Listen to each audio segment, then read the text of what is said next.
The setting of this movie is Graphic Nana, Italy, in the year 1347.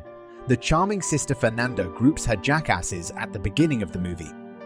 When he eventually made it back, he ran across Sister Ginevra, a religious nun, who questioned him about the reason he had missed the early morning meeting. Then, presuming the fool escaped, Fernando said, "Damn in response. Hey guys, welcome to our channel, Mystery Recaps. Today, we will recap a 2017 comedy romance movie named Little Hours.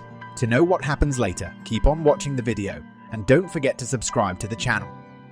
Also, he went looking for it while keeping in mind that as he was doing so, an unexpected nursery worker crept past them and bade them a good morning.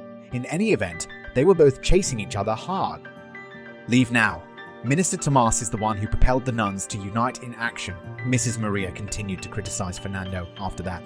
Mrs. Maria doesn't require the sisters to interact with any men since she is so intensely focused. Then we encounter Alessandra Young, a lovely devout woman who is more of a visionary. The nuns suggested that Alessandra could have been doing nothing more than staring out the window and hoping a man would arrive and take her away. Alessandra's father pays her a visit in the interim and comments on how Andrea looks less delicate. Also, her dad discovered that they needed to feed Andre, who was less healthy. Well, even if Alessandra needed to have the choice to leave the cloister and wait outside, taking into consideration the money she contributed, it is clear that the cloister is necessary. Her father, however, didn't need it since he didn't believe marriage was important. Calling from Alexandra, from that moment on, Lucio checked him out and then quietly admonished Alessandra, Fernanda, and Ginevra as they milled around the nursery. But for whatever reason, the three of them blew up at that moment and pursued Lucio Jam. At some time, Tomas traveled to the city to market Alexandra's woven fabrics in order to raise money for the convent. The sisters saw from the window as Tomas spoke with Lucio before departing. Here, Lucio complained to Tomas about the behavior of some of the sisters who treated him rudely by Lee. Later, as they eat, we observe Master Bruno chatting with his king. In what seems to be a mystery relationship, the young employee Masato motions to the sovereign while serving wine. Also, Macedo lies down with the sovereign in the evening. Bruno, however, entered the room suddenly and sprang through the window as I had indicated. Next, Bruno entered the servants' quarters and carefully examined each housekeeper to determine who had just arrived. Bruno eventually located Marcello's poles though. All he knew was that Marcello was a visitor who had just arrived. Mestero secretly cut the hair of other housekeepers after Bruno left. Also, Bruno gathered all of the housekeepers the following morning and chastised them, after he returned from lunch, how one of them had handled the sovereign. The sovereign, who was a Pole and talked about things that were rude over supper, pleaded with Bruno to stop talking while he was eating. Bruno begs the sovereign to join him around dusk, but the royal rejects despite Bruno's intense rage. Marcello is now working outside. The sovereign begins to strut his stuff. Messero notices Bruno monitoring him from the highest point of the building, though the watchman is then directed to apprehend Messero by Bruno. Messero is aware of Bruno's activities though. He ultimately decides to leave all at once. Thomas was located by Messero as he dashed into the woods and made an effort to retrieve his braided cloth from the stream. Messero instantly assisted in gathering the materials. Then, Thomas added if only he would pay for it to thank Messero for his assistance. Yet Messero could have questioned if he, in fact, needed a place to stay for only one night. He is taken to the cloister by Thomas, who drinks wine. At that time, Messero also acknowledges his deed with the sovereign and vows never to act in a similar manner again. Thomas then brought him to Sister. Maria informed Maria that Becerra was a deaf and hard of hearing man. What nursery work could be better? Let us know in the comment section. Maria agreed. While talking to Marcello, Jennifer went to meet him in the nursery. Messero uses motions to express himself, proving that he is both deaf and an imbecile. Eventually, Fernanda loses her cool and compromises Messero as he looks at a lessened Indra. Alessandra nonetheless dialed Sister Maria. Sister Maria also stopped her.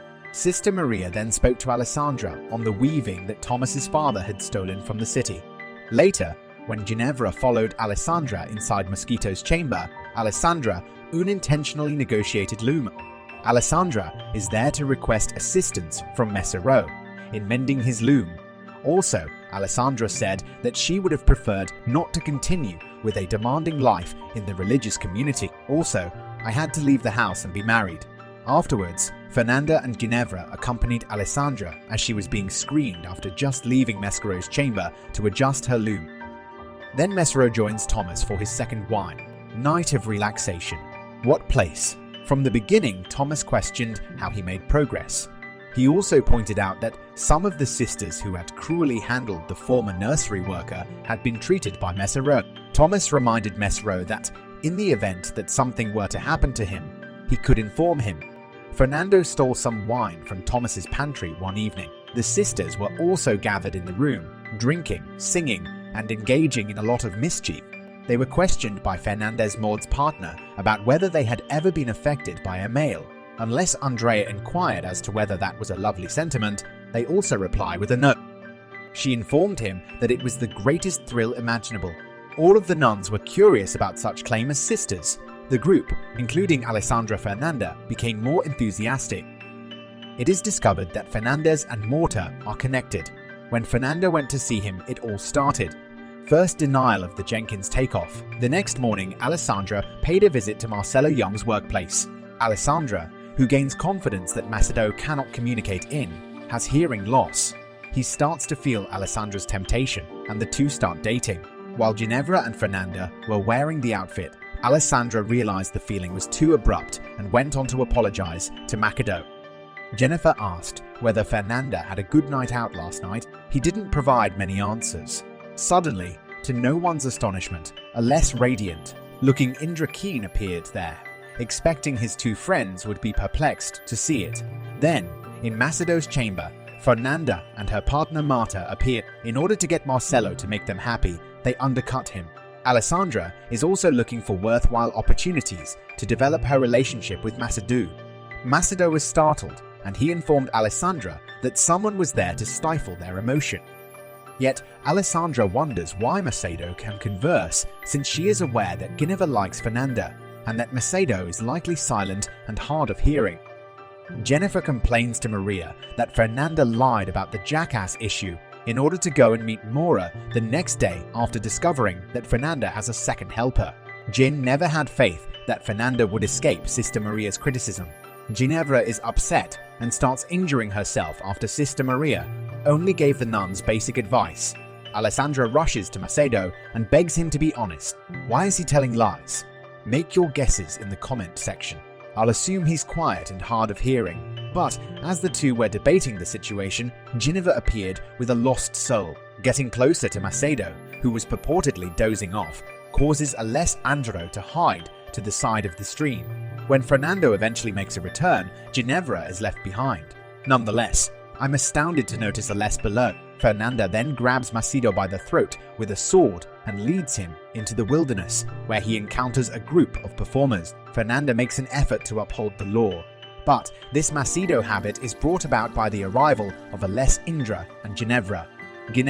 Belladonna also begins to move and sees the religious community while under the influence of the hallucinogenic.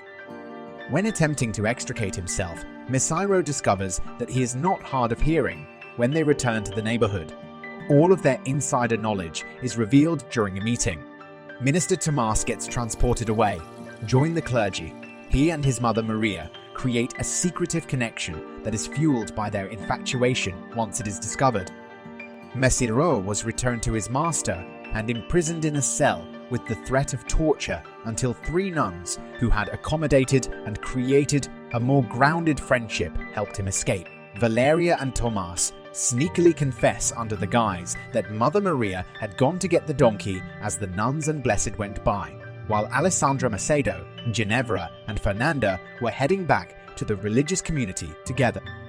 Incredulous at the eventually freed jackass, whom she had ultimately blamed repeatedly for her repeated attempts to flee the monastic community, Fernanda stopped before Ginevra dragged her away. Thomas and Mary smiled as they hugged one another after the group dispersed.